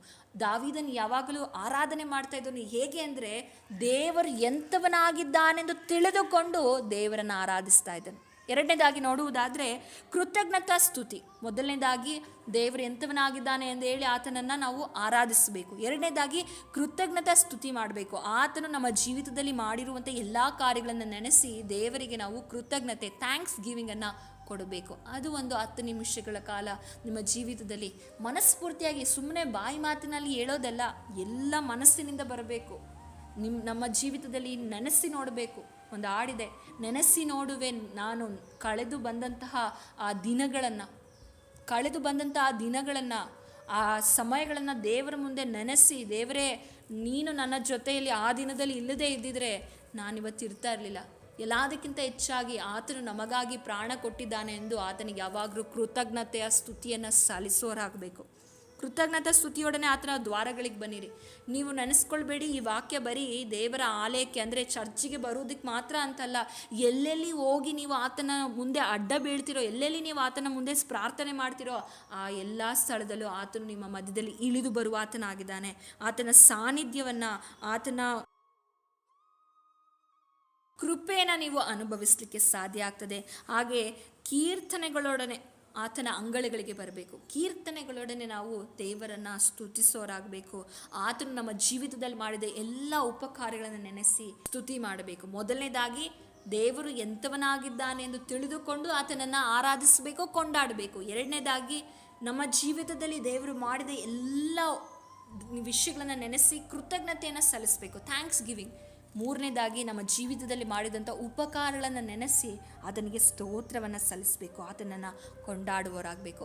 ಇದೊಂದು 10ರಿಂದ 15 ನಿಮಿಷಗಳ ಕಾಲ ನಿಮ್ಮ ಮನಸ್ಫೂರ್ತಿಯಾಗಿ ನೀವು ದೇವರನ್ನು ಈ ರೀತಿಯಾಗಿ ಆರಾಧನೆ ಸ್ತುತಿ ಮಾಡುವುದಾದರೆ 1 ಗಂಟೆಗಳಾದರೂ ಕೂಡ ನಿಮಗೆ ಸಾಕಾಗೋದಿಲ್ಲ. ಆತ್ಮನಿಂದ ತುಂಬಲ್ಪಟ್ಟು ದೇವರ ಆ ಮೇಲೆ ನೀವು ಹೆಚ್ಚಾಗಿ ನಿಮ್ಮ ಪ್ರೀತಿಯನ್ನು ನೀವು ದೇವರ ಮುಂದೆ ಎಕ್ಸ್ಪ್ರೆಸ್ ಮಾಡುವುದಾದರೆ, ನೋಡಿ, ಒಂದು ಪ್ರೀತಿ ಪಾತ್ರ ಹತ್ರ ಮಾತನಾಡುವಾಗ ಇಷ್ಟು ಸಮಯದಲ್ಲೇ ಮಾತನಾಡಬೇಕಂತ ನಾವು ಟೈಮಿಂಗ್ಸ್ ಇಟ್ಕೊಳ್ಳಲ್ಲ. ಸಮಯ ಎಷ್ಟು ಬೇಕಾದರೂ ಹೋಗ್ಬೋದು, 1 ಗಂಟೆ 2 ಗಂಟೆ. ಹಾಗೆ ದೇವ್ರನ್ನ ನೀವು ಪ್ರೀತಿ ಮಾಡಿ ಪೂರ್ಣ ಮನಸ್ಸಿನಿಂದ ಆರಾಧನೆ ಸ್ತುತಿಯನ್ನು ಮಾಡಿ ನೋಡ್ರಿ. ನಿಮ್ಮ ಜೀವಿತದಲ್ಲಿ 10 ನಿಮಿಷ ಅಲ್ಲ, 15 ನಿಮಿಷ ಅಲ್ಲ, 1 ಗಂಟೆ 2 ಗಂಟೆಗಳ ಕಾಲ ಸ್ತುತಿ ಆರಾಧನೆಯಲ್ಲೇ ನೀವು ಕಳೀತೀರ. ಅದು ದೇವರೊಟ್ಟಿಗೆ ನಾವು ಹೆಚ್ಚಾದ ಸಂಬಂಧವನ್ನು ಇಟ್ಟುಕೊಳ್ಳುವಂಥ ವ್ಯಕ್ತಿಯ ಜೀವಿತದಲ್ಲಿರುವಂಥ ಒಂದು ಅನುಭವವಾಗಿದೆ. ಮತ್ತೆ ನೋಡುವುದಾದರೆ ಎರಡನೇದಾಗಿ, ಇದು ನಾನು ಬರೀ ಎಕ್ಸಾಂಪಲ್ಗೆ ಹೇಳ್ತಾ ಇರೋದು, ಈ ರೀತಿಯಾಗಿ ಮಾಡಬೇಕಂತ ಹೇಳ್ತಾ ಇಲ್ಲ. 10ರಿಂದ 15 ನಿಮಿಷ ಈ ರೀತಿಯಾಗಿ ದೇವರನ್ನ ಕೊಂಡಾಡೋದು, ಆರಾಧನೆ ಮಾಡೋದು, ಸ್ತುತಿ ಮಾಡೋದಾದರೆ ನಂತರ ಒಂದು 2 ಹಾಡುಗಳ ಮೂಲಕ ದೇವರ ನಾಮವನ್ನು ಸ್ತುತಿ ಮಾಡಿರಿ. ನೀವು ಹಾಡುವಾಗ ಬರೀ ಏನೋ ಒಂದು ಲೌಕಿಕವಾದ ಜ್ಞಾನದಿಂದ ನಾನು ಆಡ್ತಾ ಇದ್ದೇನೆ ಅಂತ ಆಡಬೇಡಿ. ನೀವು ಹಾಡುವಂಥ ಪ್ರತಿಯೊಂದು ಹಾಡುಗಳನ್ನು ಅನುಭವದಿಂದ, ಪ್ರತಿಯೊಂದು ಹಾಡುಗಳನ್ನು ನಿಮ್ಮ ಜೀವಿತದಲ್ಲಿ ಅದನ್ನು ನೀವು ಅಳವಡಿಸಿಕೊಂಡು ಆಡುವುದಾದರೆ ದೇವರ ಮಹಿಮೆಯನ್ನು, ದೇವರ ಪ್ರಸನ್ನತೆಯನ್ನು ನೀವು ಅನುಭವಿಸಲಿಕ್ಕೆ ಸಾಧ್ಯ ಆಗ್ತದೆ. 1-2 ಹಾಡುಗಳನ್ನು 10 ನಿಮಿಷ ಆಡಬಹುದು. ನಂತರ ನೋಡುವುದಾದರೆ ನೀವು ದೇವರ ವಾಕ್ಯವನ್ನು ಧ್ಯಾನಿಸಬೇಕು. ದೇವರ ವಾಕ್ಯವನ್ನು ಧ್ಯಾನಿಸಬೇಕು. ಬರೀ ಹಗಲಿನಲ್ಲಿ ಮಾತ್ರ ಓದುವುದಲ್ಲ. ಇಲ್ಲ, ನಾನೀಗ ಪ್ರಾರ್ಥನೆ ಮಾಡ್ತೇನೆ, ರಾತ್ರಿ ಸಮಯ ಆಗಿದೆ, ನಾನು ವಾಕ್ಯ ಓದಲಿಕ್ಕೆ ಆಗೋದಿಲ್ಲ ಅಂತ ಹೇಳಿ ಹಾಗೆ ಮಾಡಬೇಡಿ. ದೇವರೇ, ಈ ದಿನದಲ್ಲಿ ನಾನು ಹೇಗೆ ನಡ್ಕೊಳ್ಬೇಕು, ಏನನ್ನು ನನ್ನ ಜೀವಿತದಲ್ಲಿ ನಿಮ್ಮ ಚಿತ್ತ ಇದೆ, ಏನು ನನ್ನ ಸಂಗಡ ಮಾತನಾಡಿ, ಇನ್ನೂ ಯಾವುದನ್ನು ಸರಿಪಡಿಸಿಕೊಳ್ಳಬೇಕು, ನನ್ನ ಸಂಗಡ ಈ ದಿನದಲ್ಲಿ ಮಾತನಾಡಿರಿ, ನನ್ನ ಕಣ್ಣುಗಳನ್ನು ತೆರೆಯಿರಿ, ನಿಮ್ಮ ಧರ್ಮಶಾಸ್ತ್ರದಲ್ಲಿರುವಂಥ ಅದ್ಭುತವನ್ನು ನಾನು ಕಾಣಲಿಕ್ಕೆ ಸಾಧ್ಯ ಅಂತ ಹೇಳಿ ಪ್ರಾರ್ಥನೆ ಮಾಡಿ ನೀವು ವಾಕ್ಯವನ್ನು ಧ್ಯಾನಿಸಬೇಕು. ಬರೀ ಹಗಲಿನಲ್ಲಿ ಮಾತ್ರ ಅಲ್ಲ, ಹಗಲಿರುಳು ದೇವರ ವಾಕ್ಯವನ್ನು ಧ್ಯಾನಿಸಬೇಕು. ಎಷ್ಟೋ ಜನರ ಜೀವಿತದಲ್ಲಿ ಪ್ರಾರ್ಥನೆ ಇದೆ, ವಾಕ್ಯ ಇಲ್ಲ, ಆರಾಧನೆ ಇಲ್ಲ, ಸ್ತುತಿಗಳಿಲ್ಲ. ಅದಕ್ಕೆ ಅವರ ಜೀವಿತದಲ್ಲಿ ಬದಲಾವಣೆ ಇಲ್ಲ. ಪ್ರಾರ್ಥನೆ, ಆರಾಧನೆ, ವಾಕ್ಯ ಒಂದಕ್ಕೊಂದು ಜೋಡಣೆ ಆಗಿರುವಂಥದ್ದಾಗಿದೆ. ಈ ಮೂರನ್ನು ಕೂಡ ಒಬ್ಬ ವಿಶ್ವಾಸಿಯ ಜೀವಿತದಲ್ಲಿ ಎಡಬಿಡದೆ ಮಾಡುವಾಗ ಅವನ ನಂಬಿಕೆಯಲ್ಲಿ, ಅವನ ಆತ್ಮಿಕವಾಗಿ ಬೆಳಿಲಿಕ್ಕೆ, ಆತ್ಮನ ಫಲಗಳಿಂದ ತುಂಬಲಿಕ್ಕೆ, ಆತ್ಮನೊಟ್ಟಿಗೆ ಐಕ್ಯವಾಗಿರಲಿಕ್ಕೆ ಸಾಧ್ಯವಾಗ್ತದೆ. ಎಷ್ಟೋ ಜನರು ಪ್ರಾರ್ಥನೆ ಮಾಡ್ತಾರೆ, ವಾಕ್ಯ ಇರೋದಿಲ್ಲ. ಅದಕ್ಕೆ ದೇವರ ಮಾತಿಗೆ ಒಳಪಟ್ಟವರು ಜೀವಿಸಲಿಕ್ಕೆ ಸಾಧ್ಯ ಆಗೋದಿಲ್ಲ, ಪಾಪಗಳಿಂದ ಹೊರಗೆ ಬರಲಿಕ್ಕೆ ಸಾಧ್ಯ ಆಗೋದಿಲ್ಲ. ಯಾಕೆಂದರೆ ದೇವರ ವಾಕ್ಯಗಳೇ ಅವ್ರಿಗೆ ಗೊತ್ತಿಲ್ಲ. ದೇವರ ಚಿತ್ತ ಎಷ್ಟೋ ಜನ ಜೀವಿತದಲ್ಲಿ ಯಾಕೆ ನೆರವೇರ್ತಾ ಇಲ್ಲ ಅಂದರೆ ದೇವರ ಚಿತ್ತ ಏನಂತಲೇ ಗೊತ್ತಿಲ್ವಲ್ಲ. ಪ್ರಾರ್ಥನೆಯಲ್ಲಿ ದೇವ್ರ ಚಿತ್ತ ಕೇಳ್ತಾ ಇಲ್ಲ, ಪ್ರಾರ್ಥಿಸಿದ ನಂತರ ದೇವರ ವಾಕ್ಯದೊಟ್ಟಿಗೆ ಆ ಚಿತ್ತವನ್ನು ಕನ್ಫರ್ಮ್ ಮಾಡ್ಕೊಳ್ತಾ ಇಲ್ಲ. ಆದ ಕಾರಣವೇ ಎಷ್ಟೋ ಜನರು ಆತ್ಮಿಕವಾಗಿ ಸೋತು ಹೋಗ್ತಾ ಇದ್ದಾರೆ. ಅನೇಕ ವಿಷಯಗಳಲ್ಲಿ, ಲೌಕಿಕ ವಿಷಯಗಳಲ್ಲೂ ಕೂಡ ಸೋಲನ್ನು ಅನುಭವಿಸ್ತಾ ಇದ್ದಾರೆ. ಕೀರ್ತನೆಗಳು 1:2 ವಚನ ಹೀಗೆ ಹೇಳ್ತದೆ: ಯೆಹೋವನ ಧರ್ಮಶಾಸ್ತ್ರದಲ್ಲಿ ಆನಂದ ಪಡುವವನಾಗಿ ಅದನ್ನೇ ಹಗಲಿರುಳು ಧ್ಯಾನಿಸುತ್ತಿರುವನು. ಯಾರು ಹಗಲಿರುಳು ದೇವರ ವಾಕ್ಯವನ್ನು ಧ್ಯಾನಿಸ್ತಾರೋ, ದೇವರ ವಾಕ್ಯದಲ್ಲಿ ಆನಂದ ಪಡ್ತಾರೋ ಅವರು ಆಶೀರ್ವದಿಸಲ್ಪಟ್ಟವರಾಗಿರ್ತಾರೆ. ಹಾಗಾದರೆ ಮಧ್ಯರಾತ್ರಿಯಲ್ಲಿ ಪ್ರಾರ್ಥಿಸುವಾಗ ಹಗಲು ಇರುಳು ಅಂದರೆ ಇರುಳು, ರಾತ್ರಿ ಸಮಯದಲ್ಲೂ ನಾವು ಧ್ಯಾನಿಸಬೇಕು. ಬರೀ ಮುಂಜಾನೆ ಸಮಯದಲ್ಲಿ, ಹಗಲಲ್ಲಿ ಮಾತ್ರ ಡೈಲಿ ಕೆಲವರು ಹೇಗಿರ್ತದೆ ಅಂದರೆ ಒಂದು ಕೀರ್ತನೆನ ಓದಿಬಿಡ್ತಾರೆ, ಸುಮ್ಮನಾಗ್ತಾರೆ. ಒಂದು ಕ್ಯಾಲೆಂಡರಲ್ಲಿ ವಾಕ್ಯ ಇರ್ತದೆ, ಆ ವಾಕ್ಯವನ್ನು ಓದಿ ಆ ದಿನಕ್ಕೆ ಅದೇ ಸಾಕು ಎಂದು ನೆನೆಸ್ಕೊಳ್ತಾರೆ. ಇನ್ನೂ ಕೆಲವರು ಹೇಗಿದ್ದಾರೆ ಅಂದರೆ ಯೂಟ್ಯೂಬ್ನಲ್ಲಿ ಬೆಳಗ್ಗೆ 5 ಗಂಟೆಗೆ ಒಂದು ವಾಕ್ಯ ಬರ್ತದೆ ಅಥವಾ 6 ಗಂಟೆಗೆ ಒಂದು ವಾಕ್ಯ ಬರ್ತದೆ, ಅದನ್ನು ಕೇಳಿದ್ದೇನೆ ಅಷ್ಟೇ ಸಾಕು ಅಂತ ಅಂದುಕೊಳ್ತಾರೆ. ಹಾಗಾದರೆ ನಿಮಗೂ ದೇವರಿಗೂ ಪರ್ಸನಲ್ ಆಗಿರುವಂಥ ಕನೆಕ್ಷನಲ್ಲಿ ದೇವರು ನಿಮ್ಮೊಟ್ಟಿಗೆ ವೈಯಕ್ತಿಕವಾಗಿ ಮಾತನಾಡುವಂಥ ಒಂದು ಅನುಭವದಲ್ಲೇ ನೀವು ಹಾದು ಹೋಗಬೇಕಂದ್ರೆ ವಾಕ್ಯಗಳನ್ನು ಧ್ಯಾನಿಸಬೇಕು. ಯೂಟ್ಯೂಬ್ನಲ್ಲಿ ಕೇಳಿ ಒಳ್ಳೆಯದೇ, ಹಾಗೆ ಕ್ಯಾಲೆಂಡರಲ್ಲಿ ವಾಕ್ಯ ಓದಿರಿ, ಕೀರ್ತನೆಗಳನ್ನು ಓದಿರಿ. ಆದರೆ ಎಲ್ಲದಕ್ಕಿಂತ ಹೆಚ್ಚಾಗಿ ದೇವರ ವಾಕ್ಯಗಳನ್ನ ಪ್ರತಿದಿನ ಧ್ಯಾನಿಸಬೇಕು, ಓದಬೇಕು, ಅಭ್ಯಾಸ ಮಾಡಿಕೊಳ್ಬೇಕು, ಅಳವಡಿಸಿಕೊಳ್ಬೇಕು. ಆಗಲೇ ಒಂದು ಕ್ರೈಸ್ತಿಯ ಜೀವಿತದಲ್ಲಿ ನಿಜವಾದ ಬದಲಾವಣೆಯನ್ನು, ಬಿಡುಗಡೆಯನ್ನು, ವಿಮೋಚನೆಯನ್ನು ಕಾಣಲಿಕ್ಕೆ ಸಾಧ್ಯ. ಬರೀ ಪ್ರಾರ್ಥನೆ ಮಾಡುವುದಲ್ಲ, ಬರೀ ಆರಾಧನೆ ಮಾಡುವುದಲ್ಲ, ಬರೀ ಹಾಡುಗಳನ್ನು ಹೇಳಿಕೊಂಡು ಇವತ್ತು ಎಷ್ಟೋ ಜನ ಯಾವುದ್ಯಾವುದೋ ರೀತಿಯಲ್ಲಿ ಸಭೆಗಳಲ್ಲಿ ಬೋಧನೆಯನ್ನು ಕೊಡ್ತಾ ಇದ್ದಾರೆ. ಅವುಗಳಲ್ಲ, ಸತ್ಯವೇದ ನಮಗೆ ಹೇಳ್ತದೆ, ನಮ್ಮ ಬಾಯಿಂದ ಏನೇ ಬಂದರೂ ಕೂಡ ಅದು ಮನಸ್ಫೂರ್ತಿಯಾಗಿ ಬರುವುದಾದರೆ, ಮನಸ್ಸಿನಿಂದ ಯಥಾರ್ಥವಾಗಿ ಬರುವುದಾದರೆ ಆ ಮನಸ್ಸನ್ನು ನೋಡುವ ದೇವರು ಅದಕ್ಕೆ ತಕ್ಕ ಪ್ರತಿಫಲವನ್ನು ಕೊಟ್ಟು, ತಕ್ಕ ಸಮಯದಲ್ಲಿ ಉತ್ತರವನ್ನು ಕೊಟ್ಟು ನಡೆಸುವಾತನಾಗಿದ್ದಾನೆ. ಎರಡನೇದಾಗಿ ನಾವು 10 ನಿಮಿಷಗಳ ಕಾಲ, 15 ನಿಮಿಷಗಳ ಕಾಲವಾದರೂ ಅಥವಾ 20 ನಿಮಿಷಗಳ ಕಾಲವಾದರೂ ನಾವು ದೇವರ ಸಮ್ಮುಖದಲ್ಲಿ ನಾವು ದೇವರ ವಾಕ್ಯವನ್ನು ಧ್ಯಾನಿಸಬೇಕು. ಅಟ್ಲೀಸ್ಟ್ ಆರಂಭದ ದಿವಸದಲ್ಲಿ ನೀವು ಈ ಪ್ರಾರ್ಥನೆಯನ್ನು ಪ್ರಾರಂಭಿಸುವಾಗ ನೀವು ಬಿಗಿನರ್ ಆಗಿದ್ದರೆ ಅಥವಾ ಸ್ಟಾರ್ಟಿಂಗ್ ಸ್ಟೇಜ್ನಲ್ಲಿ ಇರೋರಾಗಿದ್ದರೆ, ಹೊಸಬರಾಗಿದ್ದರೆ 10 ನಿಮಿಷಗಳ ಕಾಲ ಒಂದು ವಾಕ್ಯವನ್ನು ಹಿಡಿದು ನೀವು ಧ್ಯಾನ ಮಾಡಲಿಕ್ಕೆ ಪ್ರಾರಂಭಿಸಿರಿ. ಮುಂದೆ ನಾನು ನಿಮಗೆ ತಿಳಿಯಪಡಿಸ್ತೇನೆ ಹೇಗೆ ವಾಕ್ಯಗಳನ್ನು ಧ್ಯಾನ ಮಾಡುವುದು ಎಂಬುದಾಗಿ ತಿಳಿಯಪಡಿಸ್ತೇನೆ. ಸೊ ನಂತರ ನೋಡುವುದಾದರೆ ನಾವು ಪ್ರಾರ್ಥನೆ ಮಾಡಬೇಕು. ಪ್ರಾರ್ಥನೆ ಯಾವುದರಂತ ಹೇಳುವುದಾದರೆ ನಾವು 1 ತಿಮೋಥಿಯನಿಗೆ ಬರೆದ ಪತ್ರಿಕೆ 2ನೇ ಅಧ್ಯಾಯ 1ನೇ ವಚನವನ್ನು ನೋಡೋಣ. ಎಲ್ಲದಕ್ಕಿಂತ ಮೊದಲು ಮನುಷ್ಯರೆಲ್ಲರಿಗೋಸ್ಕರ ದೇವರಿಗೆ ವಿಜ್ಞಾಪನೆಗಳನ್ನು, ಪ್ರಾರ್ಥನೆಗಳನ್ನು, ಮನವಿಗಳನ್ನು, ಕೃತಜ್ಞತಾ ಸ್ತುತಿಗಳನ್ನು ಮಾಡಬೇಕೆಂದು ಬೋಧಿಸುತ್ತೇನೆ. ನೋಡಿ, ವಾಕ್ಯ ಹೇಳ್ತಾ ಇದೆ, ಎಲ್ಲದಕ್ಕಿಂತ ಮೊದಲು ಯಾರಿಗೋಸ್ಕರ ಪ್ರಾರ್ಥನೆ ಮಾಡಬೇಕು? ಎಲ್ಲ ಮನುಷ್ಯರಿಗೋಸ್ಕರ ದೇವರಿಗೆ ನಾವು ವಿಜ್ಞಾಪನೆ ಮಾಡಬೇಕು, ಮನವಿಗಳನ್ನು ಸಲ್ಲಿಸಬೇಕು, ಕೃತಜ್ಞತಾ ಸ್ತುತಿಯನ್ನು ಮಾಡಬೇಕು. ಹಾಗಾದರೆ ನಮಗೋಸ್ಕರ ಮಾತ್ರ ಪ್ರಾರ್ಥನೆ ಮಾಡದೆ ಎಲ್ಲ ಮನುಷ್ಯರಿಗೋಸ್ಕರ, ಅಂದರೆ ದೇಶದಲ್ಲಿರುವಂಥ ಮನುಷ್ಯರಿಗೋಸ್ಕರ, ದೇಶದ ಬಿಡುಗಡೆಗಾಗಿ, ದೇಶದಲ್ಲಿ ಉಜ್ಜೀವನ ಉಂಟಾಗಲಿಕ್ಕೋಸ್ಕರವಾಗಿ, ದೇಶದಲ್ಲಿ ನಡೆಯುವಂಥ ಅನ್ಯಾಯ ಅಕ್ರಮಗಳು ನಿಲ್ಲುವುದಕ್ಕಾಗಿ, ದೇಶವನ್ನು ಆಳ್ವಿಕೆ ಮಾಡುವಂಥ ನಾಯಕರನ್ನು ನಡೆಸಿ ನಾವು ಪ್ರಾರ್ಥನೆ ಮಾಡಬೇಕು. ಅದೇ ರೀತಿಯಾಗಿ ಮುಂದುವರಿಸಿ ನಾವು ವಾಕ್ಯವನ್ನು ಓದುವುದಾದರೆ 2ನೇ ವಚನವನ್ನು ನೋಡೋಣ. ನಮಗೆ ಸುಖ ಸಮಾಧಾನಗಳನ್ನು ಉಂಟಾಗಿ ನಾವು ಪೂರ್ಣ ಭಕ್ತಿಯಿಂದಲೂ ಗೌರವದಿಂದಲೂ ಕಾಲಕ್ಷೇಪ ಮಾಡುವಂತೆ ಅರಸುಗಳಿಗಾಗಿಯೂ ಎಲ್ಲ ಅಧಿಕಾರಿಗಳಿಗಾಗಿಯೂ ವಿಜ್ಞಾಪನೆಗಳನ್ನು ಮಾಡಬೇಕು. ಯಾರಿಗೋಸ್ಕರ ಮಾಡಬೇಕು? ಮೊದಲು ದೇವ್ರ ವಾಕ್ಯ ಹೇಳ್ತಾ ಇದೆ, ನಾನು ಹೇಳ್ತಾ ಇಲ್ಲ. ಮೊದಲು ಎಲ್ಲ ಮನುಷ್ಯರಿಗೋಸ್ಕರ ದೇವರಿಗೆ ವಿಜ್ಞಾಪನೆಯನ್ನು, ಪ್ರಾರ್ಥನಾ ಮನವಿಗಳನ್ನು ನಾವು ಸಲ್ಲಿಸಬೇಕು. 2ನೇದಾಗಿ ನಮ್ಮ ದೇಶವನ್ನು ಅಥವಾ ನಮ್ಮ ರಾಜ್ಯವನ್ನು, ನಮ್ಮ ಪಟ್ಟಣವನ್ನು ಆಳ್ವಿಕೆ ಮಾಡುವಂಥ ಅರಸುಗಳು ಹಾಗೆ ಅಧಿಕಾರಿಗಳಿಗೋಸ್ಕರ ನಾವು ದೇವರ ಸಮ್ಮುಖದಲ್ಲಿ ವಿಜ್ಞಾಪನೆ ಮಾಡಬೇಕು. ಹಾಗೆ ಮಾಡುವುದು ನಮ್ಮ ರಕ್ಷಕನಾದ ದೇವರ ಸನ್ನಿಧಿಯಲ್ಲಿ ಮೆಚ್ಚುಗೆಯಾಗಿಯೂ ಯೋಗ್ಯವಾಗಿಯೂ ಅದೇ. ಸೊ ದೇವರ ಸಮ್ಮುಖದಲ್ಲಿ ನಾವು ಈ ರೀತಿಯಾಗಿ ಪ್ರಾರ್ಥನೆ ಮಾಡೋದು ದೇವರಿಗೆ ಮೆಚ್ಚುಗೆ ಆಗಿದೆ ಅಂತೆ, ಯೋಗ್ಯವಾಗಿದೆ ಅಂತೆ. ಹಾಗಾದರೆ ಈ ದಿನದಲ್ಲಿ ನಾವು ದೇವರ ಸಮ್ಮುಖದಲ್ಲಿ ಎಲ್ಲ ಮನುಷ್ಯರಿಗೋಸ್ಕರ ಪ್ರಾರ್ಥನೆಯನ್ನು ಮಾಡೋಣ. ಸೊ ನನಗೆ ಪ್ರೇಯರ್ ರಿಕ್ವೆಸ್ಟು ಹೇಗೆ ಮಾಡಬೇಕು ಗೊತ್ತಿಲ್ಲ, ಯಾವ್ಯಾವ ವಿಷಯಕ್ಕಾಗಿ ಪ್ರಾರ್ಥನೆ ಮಾಡಬೇಕಂತ ನನಗೆ ಗೊತ್ತಿಲ್ಲ ಅನ್ನೋದಾದರೆ ನೀವು ವಾಟ್ಸಪ್ ಮೂಲಕ ನನಗೆ ಮೆಸೇಜ್ ಹಾಕೋದಾದರೆ ನಿಮಗೊಂದು PDF ಇದೆ, ಪ್ರಾರ್ಥನಾ ಮನವಿಯ ಲೀಸ್ಟ್ಗಳು ಮಾಡಿರುವಂಥದ್ದು. ಎಷ್ಟು ರಾಜ್ಯ ಇದೆ, ಎಷ್ಟು ದೇಶಗಳಿದೆ, ಯಾವುದೆಲ್ಲ ವಿಷಯಕ್ಕೋಸ್ಕರ ಪ್ರಾರ್ಥನೆ ಮಾಡಬೇಕೆಂಬ ಪ್ರಾರ್ಥನಾ ಒಂದು ಲೀಸ್ಟ್ ಇದೆ, ಅದನ್ನು ಕೂಡ ನಾವು ನಿಮಗೆ ಕಳಿಸಿಕೊಡ್ತೇವೆ. ಸೊ ಈ ರೀತಿಯಾಗಿ ನಾವು ಪ್ರಾರ್ಥನೆ ಮಾಡಬೇಕು, ನಮ್ಮ ದೇಶಕ್ಕಾಗಿ, ನಮ್ಮ ರಾಜ್ಯಕ್ಕಾಗಿ. ಎಷ್ಟೋ ಜನ ಕಣ್ಣೀರು, ಕಷ್ಟ, ವೇದನೆ, ನೀವು ಕೂತು ಮಾಡುವ ಪ್ರಾರ್ಥನೆ ಎಷ್ಟೋ ಜನರ ಕಣ್ಣೀರು, ರೋಗ, ವೇದನೆಯಿಂದ ಬಿಡುಗಡೆ ಕೊಡುವಂಥದ್ದಾಗಿದೆ. ಪ್ರಾರ್ಥನೆ ಅಂದರೆ ಸಾಧಾರಣ ಅಲ್ಲ, ಅದಕ್ಕೆ ಶಕ್ತಿ ಇದೆ.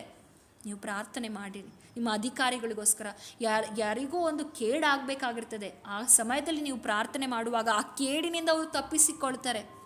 ಯಾರೋ ಒಬ್ಬರು ಸುವಾರ್ತೆಯನ್ನು ಕೇಳುವ ಸಮಯದಲ್ಲಿ ನೀವು ಪ್ರಾರ್ಥನೆ ಮಾಡುವಾಗ ನಿಮ್ಮ ಪ್ರಾರ್ಥನೆ ನಿಮಿತ್ತವಾಗಿ ಕೇಳಲ್ಪಟ್ಟ ಸುವಾರ್ತೆಯ ಅವರ ಜೀವಿತದಲ್ಲಿ ಕರ್ತನು ಕಾರ್ಯ ಮಾಡಲಿಕ್ಕೆ ಶಕ್ತನಾಗ್ತಾನೆ.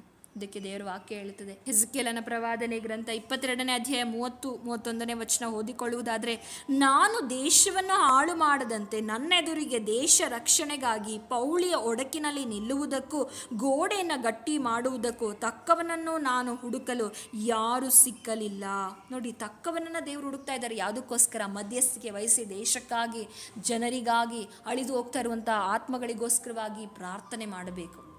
ದೇವರ ಚಿತ್ತ ಎಲ್ಲ ಜನರು ದೇವರ ರಾಜ್ಯಕ್ಕೆ, ದೇವರ ಸುವಾರ್ತೆಗೆ ಕಿವಿಗೊಟ್ಟು ದೇವರನ್ನ ನಂಬಬೇಕನ್ನೋದೇ ದೇವರ ಚಿತ್ತ ಆಗಿದೆ. ಆದರೆ ಎಷ್ಟೋ ಜನರು ನಂಬ್ತಾ ಇಲ್ಲ. ಯಾಕೆಂದರೆ ನಾವುಗಳು ಪ್ರಾರ್ಥನೆಯನ್ನು ಮಾಡ್ತಾ ಇಲ್ಲ, ನಾವುಗಳು ಅವರಿಗೋಸ್ಕರ ಮಧ್ಯಸ್ಥಿಕೆಯನ್ನು ದೇವರ ಸಮ್ಮುಖದಲ್ಲಿ ವಹಿಸ್ತಾ ಇಲ್ಲ. ಹಾಗಾದರೆ ಈ ದಿನದಲ್ಲಿ ಮಧ್ಯರಾತ್ರಿಯಲ್ಲಿ ಪ್ರಾರ್ಥನೆ ಮಾಡುವಾಗ ನೀವು ಮೊದಲು 10-20 ನಿಮಿಷಗಳ ಕಾಲ ದೇವರನ್ನು ಆರಾಧನೆ ಮಾಡಿ, ಸ್ತುತಿ ಮಾಡಿ, ಹಾಡುಗಳ ಮೂಲಕವಾಗಿ ಆತನ ನಾಮವನ್ನು ಕೊಂಡಾಡಿರಿ.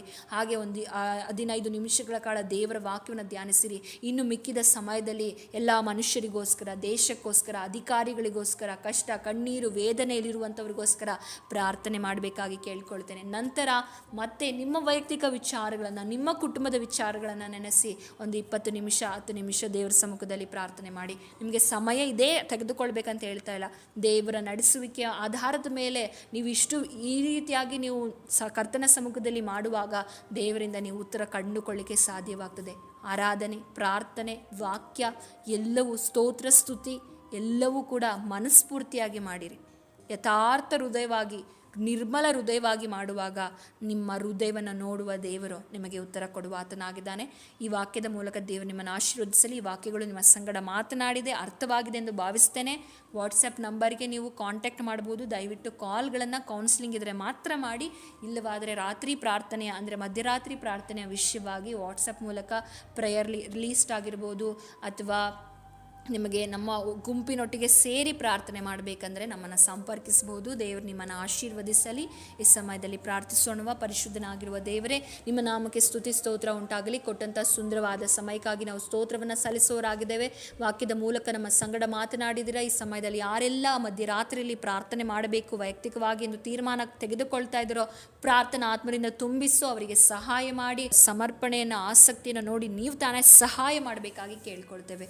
ಎಲ್ಲ ನಿಮ್ಮ ಕರದಲ್ಲಿ ಒಪ್ಪಿಸಿಕೊಡ್ತೇವೆ. ನೀವು ಸಹಾಯ ಮಾಡಿರಿ ದೇವರೇ. ಯಾರೆಲ್ಲ ಈ ಸಮಯದಲ್ಲಿ ಮಧ್ಯರಾತ್ರಿ ಪ್ರಾರ್ಥನೆ ಮಾಡ್ತೇನೆ ಎಂದು ತೀರ್ಮಾನ ತೆಗೆದುಕೊಳ್ತಾ ಇದ್ದಾರೋ, ನಮ್ಮ ಗುಂಪಿನೊಟ್ಟಿಗೆ ಸೇರಿ ಪ್ರಾರ್ಥನೆ ಮಾಡ್ತಾ ಇದ್ದಾರೋ, ಅವರೆಲ್ಲ ಕುಟುಂಬಗಳನ್ನು, ಎಲ್ಲ ಜನರನ್ನು ನೀನು ಆಶೀರ್ವದಿಸಿ ಬಲಪಡಿಸಿ, ಅನೇಕರು ಇದರ ಮೂಲಕ ಬಿಡುಗಡೆಯನ್ನು, ವಿಮೋಚನೆಯನ್ನು ಹೊಂದಿಕೊಂಡು ನಿನ್ನ ನಾಮವನ್ನು ಮಹಿಮೆ ಪಡಿಸುವಂಥ, ನಿನಗೆ ಸಾಕ್ಷಿ ಉಳ್ಳರಾಗಲಿಕ್ಕಾಗುವಂತೆ ಸಹಾಯ ಮಾಡು. ಇದರ ಮೂಲಕ ಅವರ ಆತ್ಮಿಕ ಜೀವಿತ ಆತ್ಮಿಕವಾಗಿ ಬೆಳವಣಿಗೆ ಹೊಂದಿ ಆತ್ಮನ ಫಲಗಳನ್ನು ಕೊಡುವಂಥವರಾಗಿ ಒಬ್ಬೊಬ್ಬರನ್ನು ಮಾರ್ಪಡಿಸು. ನಿನ್ನ ವಾಕ್ಯದ ಜ್ಞಾನವನ್ನು ಹೆಚ್ಚಿಸು. ಇನ್ನೂ ಹೆಚ್ಚಾಗಿ ನಿನ್ನಲ್ಲಿ ಅನುಭವದ ಉಳ್ಳವರಾಗಿ, ಇನ್ನೂ ಹೆಚ್ಚಾಗಿ ನಿನ್ನನ್ನು ಆರಾಧಿಸಲಿಕ್ಕೆ ನಿನ್ನ ಆತ್ಮನ ಅಭಿಷೇಕದಿಂದ ಈ ಕಡೆ ದಿವಸದಲ್ಲಿ ನಮ್ಮ ಒಬ್ಬೊಬ್ಬರ ಮೇಲೆ ತುಂಬಿಸಬೇಕಾಗಿ ಪ್ರಾರ್ಥಿಸ್ತೇವೆ ರಾಜ. ಎಲ್ಲ ನಿಮ್ಮ ಕರದಲ್ಲಿ ಒಪ್ಪಿಸಿಕೊಡ್ತೇವೆ. ನೀವು ತಾನೇ ಕಾರ್ಯ ಮಾಡಬೇಕಾಗಿ ಯೇಸು ಕ್ರಿಸ್ತನ ನಾಮದಲ್ಲಿ ಬೇಡಿ ಹೊಂದಿಕೊಳ್ಳುತ್ತೇನೆ ತಂದೆ. ಆಮೇನ್ ಆಮೇನ್. ಹೇಳಿದಂಥ ಎಲ್ಲ ವಿಷಯಗಳು ನಿಮಗೆ ಅರ್ಥವಾಗಿದೆ ಎಂದು ನಾನು ಭಾವಿಸ್ತೇನೆ. ದೇವರು ತಾನೇ ನಿಮ್ಮ ಸಂಗಡ ಮಾತನಾಡಲಿ. ದೇವರು ನಿಮ್ಮನ್ನು ಆಶೀರ್ವದಿಸಲಿ. ಎಡಬಿಡದೆ ಪ್ರತಿನಿತ್ಯವೂ ಪ್ರಾರ್ಥನೆಯನ್ನು ಮಾಡಿರಿ. ದೇವರು ನಿಮ್ಮನ್ನು ನಡೆಸುವಾತನಾಗಿದ್ದಾನೆ. Thanks for watching. God bless you.